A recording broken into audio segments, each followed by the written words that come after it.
Metro রেলের স্টেশনে ঢুকে অনেকে যাতায়াত না করে ঘোরাঘুরি করে, আবার অনেকে অভিনব পদ্ধতিতে ভাড়া ফাঁকি দিতে কৌশল অবলম্বন করে।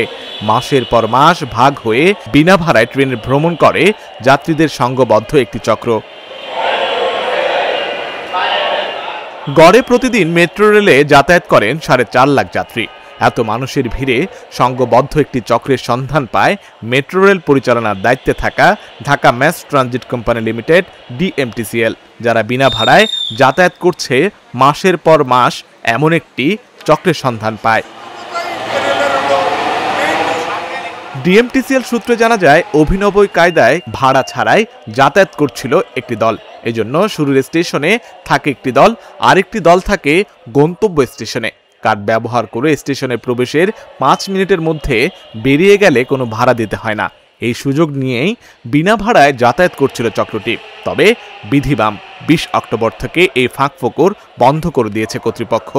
বর্তমানে মেট্রো রেলে একই স্টেশনে টিকিট কেটে একবার প্রবেশ করার পর যে কোনো কাজে বের হতে গেলেই কাটা হবে 100 টাকা।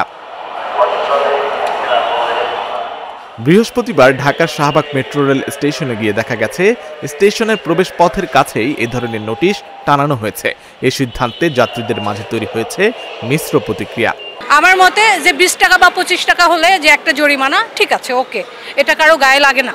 100 টাকা অনেক বেশি হয়ে যায়। নতুন একটা জিনিস হয়েছে, মেট্রোটা চালু হয়েছে, এখন আপনি কত হিসেবে দেখতেই পারেন, আসতে পারেন বিভিন্ন দেশ থেকে। তাহলে এটা তো করা ঠিক না।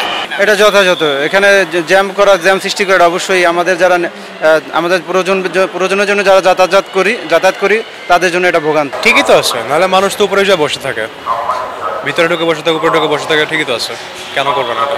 100 টাকা ফ্রি আপনার আগে দেখা গেছে, অনেকে উৎসুক জনতা এসে প্ল্যাটফর্ম ঘুরছে, এই জন্য 100 টাকা একটা ফি ধরছে। যেহেতু আমাদের প্রধান মাধ্যম হচ্ছে মেট্রো রেল, কি যে যাত্রীদের যে সময় বাঁচানো আমাদের এই শহর অঞ্চলে, সেই জন্য এটা মূল টার্গেট নিয়ে এই প্রকল্পটা বাস্তবায়ন। সেক্ষেত্রে আমি মনে করি 100 টাকা যেই একটা ফি ধরছে, এটা যাত্রীদেরকে যথাসময়ে গন্তব্যে পৌঁছানোর জন্য একটা যথোপযুক্ত ব্যবস্থা। আর উৎসুক জনতার যে ব্যবস্থাটা, এটা 100 টাকার ফিটা আমি মনে করি কার্যকরী হবে।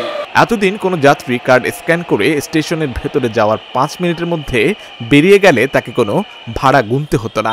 নতুন নিয়মে সেই সুযোগ আর থাকছে না।